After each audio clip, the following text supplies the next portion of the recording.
नमस्कार, प्रणाम, पहलाग उत्तराखंड। मैं हूं संजय सिलसवाल और एक बार आपको फिर जोड़े चल रहा हूं बालाजी प्रोडक्शन के बैनर तले बन रही फिल्म बीरा के सेट से। उन तमाम कलाकारों, उन तमाम टेक्नीशियनों, उन तमाम लोगों से के साथ आपको रूबरू करा रहा हूं जिन्होंने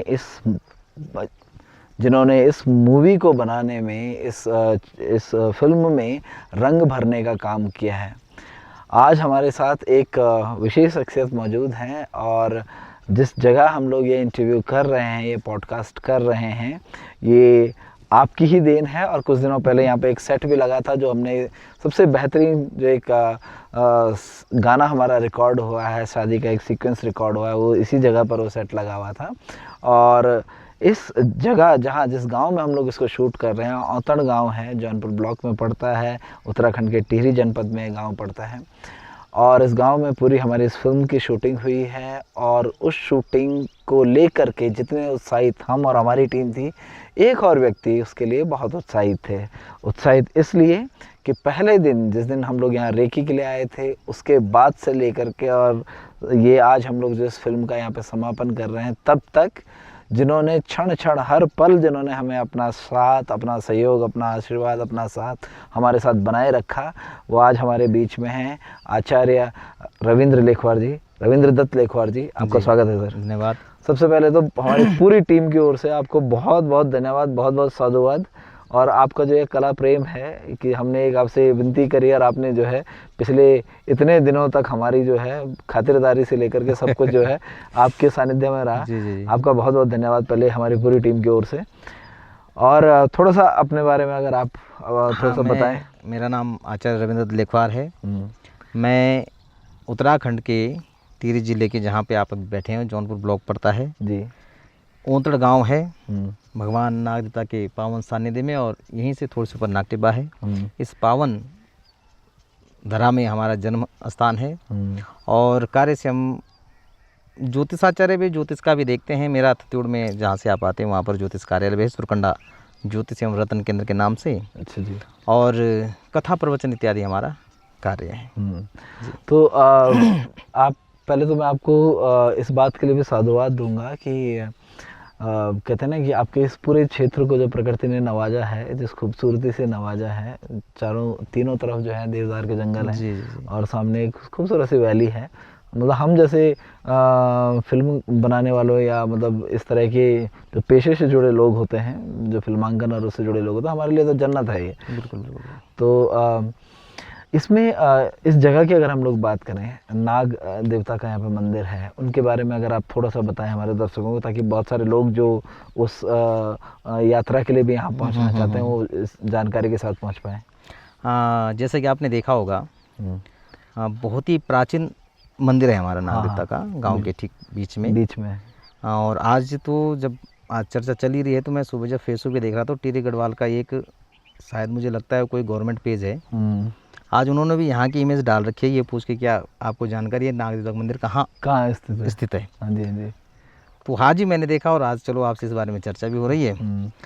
तो ये जो मंदिर है, हमारे पूर्वज कहते हैं, इसका इतिहास कोई ज्ञात ही नहीं है कि कैसे इतिहास है, कब ये बना, किसके द्वारा बनाया गया। तो जो हम अपने बुजुर्गों से, अपने पूर्वजों से सुनते आए हैं, उनका कहना है कि जब 9 गजिया लोग होते थे, 9 गज का जब मनुष्य का आकार होता था, तो उन लोगों ने यह मंदिर बनाया था। और आप जब प्रत्यक्ष देखते हैं तो दिखाई भी देता है कि इतने बड़े बड़े शिलाएं हैं जो रखी हुई है।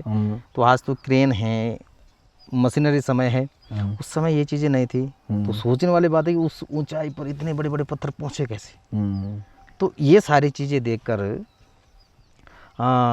लगता है कि वास्तव में ये मंदिर जो है उस समय का ही बना हुआ है, जब पांडव कालीन हम इसे कह सकते हैं, है ना। और यहाँ रविंद्र जी, यहाँ जो ये देवदार के जंगल हैं, इनके बारे में भी एक कथा है कि ये एक रात में शायद उगाए थे या ऐसा कुछ कहा। मैं अभी बात कर रहा था तो पता जो हमारे नाग देवता हैं, तो इनका एक त्योहार होता है, उसे गढ़वाल में बरता तोड़ कहते हैं। तो बरता तोड़ जब होता है, तो बरता तोड़ एक, जैसे जब हम अगर शास्त्रों के मत से देखें, जो हमने पुराणों में पढ़ा है, तो जो समुद्र मंथन होता है, तो समुद्र मंथन में जब दैव और दानव मंथन करते हैं तो वासुकी नाग के जो है नेत्र बनाकर उसका मंथन किया जाता है। तो उसी का एक स्वरूप हमारे यहाँ बर्ता तोड़ के रूप में मनाया जाता है। एक घास होती है, बवाई कहते हैं उसे। हो सकता है उत्तराखंड के अलग अलग क्षेत्रों में उसका अलग नाम हो, लेकिन यहाँ उसे बवाई कहा जाता है। उसका जो है नाग बनाया जाता है, सब 7 फनों का, वासुकी नाग का प्रतीक। हाँ, तो उसको फिर पूजन करके फिर सारे गांव वाले खींचते हैं, जैसे रस्साकसी होता है या जैसे वो समुद्र मंथन हो रहा है उसी प्रकार से। तो उस समय नाग देवता का पूजन होता है। तो नाग देवता का पूजन होता है तो उस समय जो पूजन में ये है ना, जब भैलो हम लोग बोलते हैं तो एक भैलो बोला जाता है घर घर जाके। जिनके यहाँ पहले संतान होती है पुत्र के रूप में, उनके यहाँ जाके गांव के बुजुर्ग लोग भैलो मांगते हैं, मतलब एक आशीर्वाद देते हैं और उनसे कुछ निमत मांगते हैं देवता के लिए। तो वहाँ पर बोला जाता है, जो नाग देवता उसको बोलते, जैसे बोलते हैं पिंगलो पिठाई भैलो, मतलब पीली पिठाई। तो पीली पिठाई, वो पीली पिठाई हल्दी की नहीं होती, वो जो पीली पिठाई है वो भगवान नाग देवता को परम प्रिय है। और वो पीली जो पिठाई होती है, ये देवदार वृक्ष है ना, इन पे निकलती है। अच्छा, है ना। तो वो जब भगवान यहाँ पर स्थापित हुए तो उनकी वो पूजन की विशेष प्रिय थी। वो जैसे हर देवता का प्रिय होता है, जैसे गणेश जी का दुर्वा है ना, भगवान विष्णु की तुलसी है, ऐसे ही नाग देवता की ये पीली पिठाई थी। पीली पिठाई, वो पीली पिठाई के लिए उन्होंने ये जंगल स्वतः ही अचानक ही जो है उगा दिया है। तो ये खाने मिलती है। हाँ, वो जिक्र हो रहा था कि पहले यहाँ खेत हुआ करते थे, अचानक एक रात में, क्योंकि जब वो देवता स्थापित हुए तो जब आप आओगे, ये आप मान के चलो कि सितंबर अक्टूबर का समय होगा, तो पूरा पहाड़ पीला हो रखा होता है। तो जब हवा चलती है ना तो पूरी वो पीला पीला करके जो है एक तो पराग जैसे उड़ता है, सारा मंदिर हमारा पीला रंग से हो जाता है। फिर हम उसको एकत्रित करते हैं, तो जब भगवान का पूजन होता है तो उसी से वो पूजन होता है। ये मुख्यतः ये कारण है कि यहाँ इतने देवदार पनपे हुए हैं, तो ये उन्हीं का स्वरूप माना जाता है। और फिर शास्त्रोक्त भी देखा जाए तो देवदार, जिसका नाम ही देवदार हुए, देवताओं का जो पेड़ है, तो ये उसका भी एक तरह से हम बोल सकते हैं प्रतीक है। इसके अलावा जैसे हम यहाँ पे जब हम जिस समय से हम लोग यहाँ पे आए हैं, हमने देखा कि एक जो आतिथ्य भाव होता है लोगों के अंदर, यहाँ लोगों के अंदर काफ़ी है। पहाड़ में हर जगह लोग काफ़ी बड़े आतिथ्य भाव से करते हैं, लेकिन यहाँ जिस तरह से लोगों ने अपने घरों में हमें जगह दी, पूरी यूनिट को जगह दी, और फिर उसके बाद हमें पता चला कि आसपास बहुत ट्रैकिंग है, चाहे आप नाग टिब्बा को ट्रैक करते हैं या मतलब तमाम देवलसारी का जंगल है, उसको देवलसारी ट्रैक करते हैं। तो अभी तक अगर हम लोग इसको उस नज़रिए से देखें, नाग टिब्बा का नाम वर्ल्ड वाइड है, अगर आप ग्लोबली देखें नाग टिब्बा को हर कोई जानता है, लेकिन जो एंट्री पॉइंट है भाई औतण से ही, अभी हम जहाँ बैठा हमें सामने दिख रहा है कि जो गेट है वहाँ से ऊपर चढ़ना है, ठीक है, लेकिन इतना इसको एक हाइड स्पेस करके रखा गया। क्या कारण रहा कि मतलब सरकारों की अनदेखी रही, या मतलब लोकल लोग भी उतने जागरूक नहीं थे? लोकल लोग तो ये हैं, आप पिछले 10-11 दिनों से यहाँ देख ही रहे हैं। शायद ही कोई ऐसा घर होगा जहाँ आपको मान सम्मान ना मिला हो। बिल्कुल ऐसा कोई नहीं है। सबके दरवाजे खुले। और फिर ये जौनपुर है, जौनपुर की तो संस्कृति और सभ्यता ही अतिथि सत्कार के लिए जानी जाती है। वो दुर्भाग्य हमारा ही मानो या सरकार का ही मानो कि इतना सुंदर जगह होने के बावजूद भी, इतना सुंदर जगह होने के पश्चात भी इधर उतना विकास नहीं हो पाया। आप आते हैं, ये रोड से ही आते हैं, तो कितने हाल रोड के खराब, थत्तीउड़ के बाद बहुत ही खराब, बात जो ऊपर है इस रोड को आप देख लो। तो ये सरकार की अनदेखी तो है, और ये अनदेखी के कारण शायद मुझे लगता है यही नहीं, पूरे उत्तराखंड में ही ऐसी जगह कितनी है। लेखवार जी, जैसे हम जब हम लोग जिक्र कर रहे थे अपनी, हमारी मूवी में एक शादी का एक सीन होना था। जी।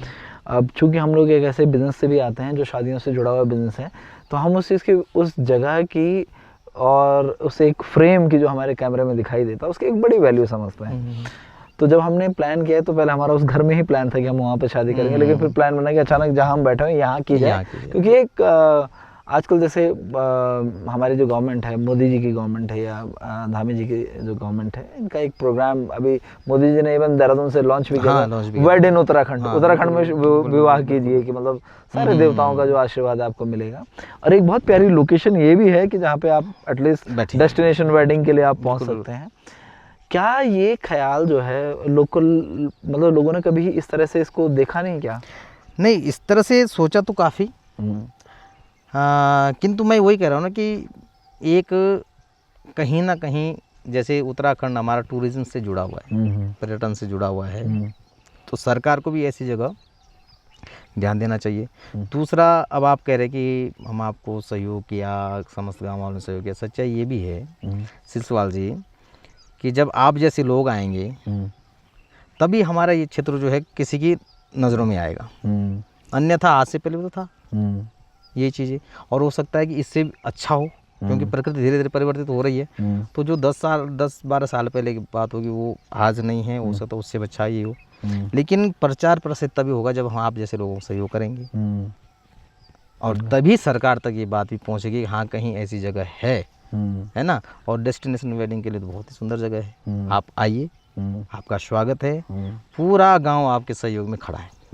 हमारी एक रिक्वेस्ट भी है आपसे, जब ये वीडियो ना हज़ारों लोगों तक जाएगा, लाखों लोगों तक जाएगा और वो देखेंगे इस वीडियो के माध्यम से, हम उनको भी ये बात कहना चाहते हैं और आपको भी एक बात कहना चाहते हैं। पहाड़ में जहाँ जहाँ लोगों की आमद हुई है, जहाँ जहाँ लोग पहुँचे हैं, और ख़ास करके वो लोग पहुँचे हैं जिनके लिए पहाड़ नया है या पहाड़ एक नई जगह है, तो हम उनसे भी और आपसे भी एक रिक्वेस्ट करते हैं कि इसको ना थोड़ा सा प्रदूषण से मुक्त रखें, कि कुछ भी जो अपने साथ लेकर के आ रहे हैं भैया वो सारा अपने साथ वापस भी लेकर के जाएं। ये तो है ना, वो चीज़ें यहाँ ना ये तो बहुत ज़रूरी है। यहाँ की क्या बात करूँ, मैं आपको बता रहा हूँ, अब हमारा काम ऐसा कि जगह जगह भ्रमण का होता ही है। तो बद्रीनाथ में मेरी कथा चल रही थी, तो संयोगवश विचार पड़ा कि हम जो है सतोपंथ स्वर्गारोहिणी होके आते हैं। तो 5 दिन का ट्रैकिंग है। तो मान्यवर जब हम स्वर्गारोहिणी पहुँचे, सतोपंथ जो तालाब है, जब वहाँ पहुँचे तो आप यकीन नहीं करेंगे, वहाँ हमें बियर्स की बोतल्स, अंडे के छिलके, चिप्स के पैकेट, ये वहाँ लोग छोड़ के जा रहे हैं।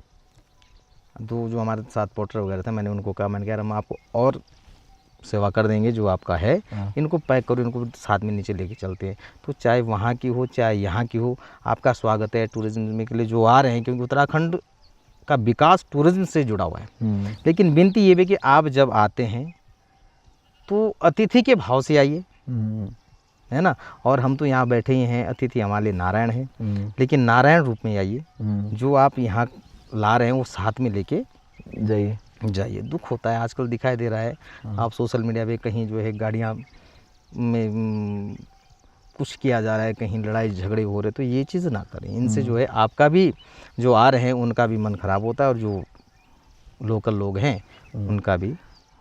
तो अब लौटते हैं बीरा की तरफ। जी, इतने दिन यहाँ पे शूटिंग हुई, आप लगातार हमारे साथ बने हुए हैं, कैसा अनुभव, आपका कैसा अनुभव रहा व्यक्तिगत तौर पर? नहीं, बहुत आनंदमय है, बहुत आनंदमय। अब वो आप तो तभी देखिए, स्टोरी तभी पता चलेगी आपको जब आप फिल्म देखने जाएंगे, जो भी हमें देख रहे हैं। लेकिन जितना मैं समझ पाया हूँ, तो मैं उस समय छोटा था, उसमें एक चक्रचाल आई थी, शायद आपने भी देखी। बिल्कुल। उत्तराखंड की सबसे प्रसिद्ध मूवी है चक्रचाल, है ना। उसको देखने के बाद यदि मुझे लगा है कि हाँ कोई फिल्म हमारे गढ़वाल में, हमारी गढ़वाली भाषा में, लौकिक संस्कृति में यदि कोई फिल्म बनी है तो ये बन रही है। इसमें कलाकार भी अच्छे हैं, है ना। एटलीस्ट सब चीज़ ही सही है, सब चीज़ ही बढ़िया है, डायरेक्शन बढ़िया है, प्रोड्यूसर तो खैर व्यवस्थाएं अच्छी हैं, कोरियोग्राफी अच्छी है, और गाने भी अच्छे होंगे जब हमारे गढ़रत्न जैसे इसमें नेगी जी ने गाना गाया है, मीना राणा जी ने, सौरभ मैठानी जी हैं, उत्तराखंड के जो प्रसिद्ध गायक हैं, प्रीतम भरतवाण जी हैं, इंदर आर्या, प्रतीक्षा बमराड़ा, अंजलि खरे, अमित खरे, इसमें अपनी आवाज़ दे रहे हैं, अपने सुर दे रहे हैं, तो निश्चित है गाने तो अच्छे होंगे। गाने तो खैर तभी पता चलेगा जब सामने आएंगे। लेकिन जो फिल्म की शूटिंग हुई है वास्तव में पारिवारिक फिल्म है, देखनी चाहिए। इसमें एक नारी का संघर्ष है, और गढ़वाल में तो कहते हैं कि नारी तो नारायणी, इसमें दिखाया गया है कि एक बेटी के लिए हमें क्या करना चाहिए। वास्तव में आप भी एक बेटी के पिता हैं, और जो संघर्ष है, चाहे वो लड़की का संघर्ष अपनी स्टडी को लेकर के है, बिल्कुल या वो जो सबसे ज़्यादा जो करीब अगर किसी परिवार की होती है तो बेटी अपने परिवार के करीब होती है, माँ बाप के करीब होती है। तो आप महसूस करते हैं कि वाकई हमारी जो पहाड़ की नारी की एक जो पीड़ा है, चाहे उसकी अपनी पढ़ाई लिखाई को लेकर के हो, चाहे उसकी अपनी जो उसकी जीवन शैली है उसको लेकर के हो, चाहे हमारी जो प्राकृतिक हमारी जो एक हमारा आवरण है उसको लेकर के नारी का संघर्ष हो। हम हमारे यहाँ चाहे घास काटने से लेकर खेत में काम करने से लेकर के जानवरों के साथ काम करने से लेकर के और अपने जो बाकी दिनचर्या है उसके साथ काम, एक हर पल पे उसका एक संघर्ष है ना। तो आप इसको कैसे देखते हैं, कैसे देखते हैं कि बीरा इसके साथ जो है जस्टिफाई कर पा रही है? हाँ, वही चीज़ें दिखाया गया है इसमें ना, कि हम अपने बच्चों को पढ़ा लिखा तो रहे हैं, जहाँ तक मुझे हल्की फुल्की ये स्टोरी समझ आई, लेकिन उसको पढ़ा तो लेते हैं लेकिन इस स्तर पे नहीं पहुंचा पाते कि भविष्य में कभी उसके जीवन में कोई स्थिति आए तो वो उसका सामना कर सके स्वतंत्र होके, किसी पे आश्रित ना होके। यही संदेश बीरा दे रही है और वास्तव में समाज में इस संदेश होना भी चाहिए। आज हम अपनी बालिका को पढ़ा रहे हैं, अब मैंने इसको पढ़ाया और फिर ये इस योग्य ना बन पाई कि कल के दिन भगवान ना करे दुर्भाग्यवश कोई स्थिति ऐसी आ गई कि इसे जीवन अकेले व्यतीत करना पड़े, तो इसे इतना योग्य तो बना ही दें, है ना, कि ये किसी पे आश्रित ना हो सके, स्वतंत्र होना। तो हम सर हम जैसे लोग जो है ना उनको थोड़ा सा मौका परस्त भी बोला जाता है, और मौका परस्त इसलिए कि जब हमें मौका मिला हमने आपका इंटरव्यू ले लिया। बिल्कुल तो अब इससे अच्छा मौका नहीं है, क्योंकि आप एक कथावाचक भी हैं, व्यास गद्दी पे बैठते हैं, जगह जगह कथाएं करते हैं। तो आज हम आपको अपनी तरफ से एक जिम्मेदारी हम भी सौंप रहे हैं कि जहां आप कथा करेंगे अगली बार से आप आने वाले समय से, मुझे नहीं पता अभी तक आप करते नहीं करते हैं, लड़कियों की शिक्षा पे आप जरूर बात करेंगे, उनके स्वास्थ्य पे जरूर बात करेंगे, और उनके मतलब उनके पैरों में खड़ा होने के जो एक मुद्दा है वो जहाँ जहाँ आप कथा करेंगे वहाँ एक दिन आपका जो है कुछ समय जो है उसके लिए समर्पित होना चाहिए। बिल्कुल जरूर। और दूसरा, हमारा शास्त्र पहले से भी कहता है, हमारे शास्त्र के दो ही अंग है, प्रकृति और पुरुष। हम जब शास्त्र का अध्ययन करते हैं तो दो अंग हैं, प्रकृति और पुरुष। यदि प्रकृति नहीं है तो पुरुष निरर्थक है, और यदि पुरुष भी नहीं है तो प्रकृति भी निरर्थक है ना। आज यदि स्त्री है ना, यदि स्त्री है तो पुरुष तभी जीवित है। कितनी भी उन्नति कर ले, बिना मातृत्व के, बिना मातृशक्ति के कुछ नहीं है, कुछ नहीं हो सकता। शिव तब है जब सती है। शिव जो लिखा जाता है ना, शिव के ऊपर जो इकार है वो शक्ति स्वरूप है, वो पार्वती का स्वरूप है।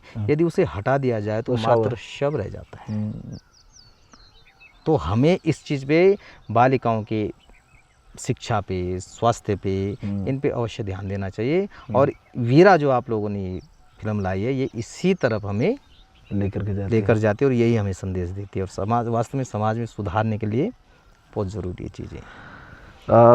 बहुत खूबसूरत बात उन्होंने कही है कि प्रकृति का स्वरूप है स्त्री, प्रकृति का स्वरूप है नारी, और उसके सौंदर्य को,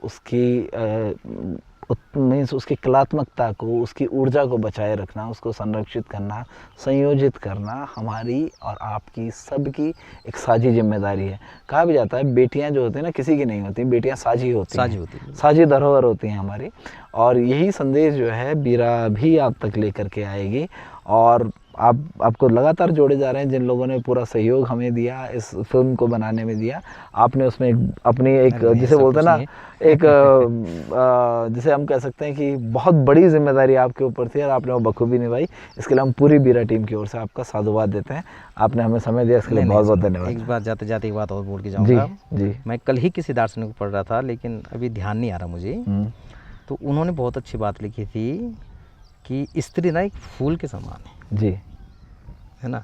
उसको संरक्षित किया जाता है, संवर्धित किया जाता है, उसकी खुशबू ली जाती है, कुचला नहीं जाता। और फिर हमारे शास्त्र कहते हैं कि यत्र नारेस्तु पूज्यते तत्र रमन्ते तो देवता, है ना।